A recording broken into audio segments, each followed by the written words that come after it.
This is a 3D game icon, and today I'm going to show you how I transform this flat 2D icon into this. Let's go! First up, I trace the 2D icon using the pen tool to separate the metal parts and the wood parts into different layers. Next, I duplicated the metal layer and moved it underneath. Then I changed its color to a darker tone to start creating that 3D depth.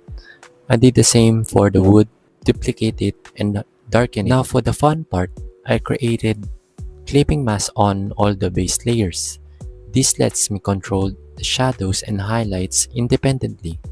I used the lasso tool to shade the parts of the shield that aren't directly hit by the light, just to add some realism. Then I add some subtle details to both metal and the wood to make them feel more realistic. Textures, scratches, you know the drill. Highlights.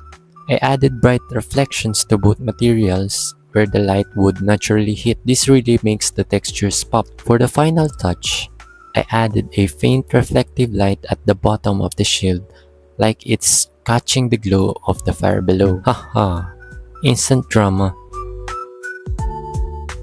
To complete the look, I threw in a dark background and some fiery effects to match that bold 3D game aesthetic.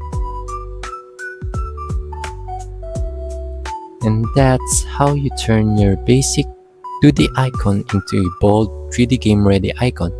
Let me know what you think in the comments and smash that like button if you learned something new. And follow the channel for more creative tutorials like this. See you next time!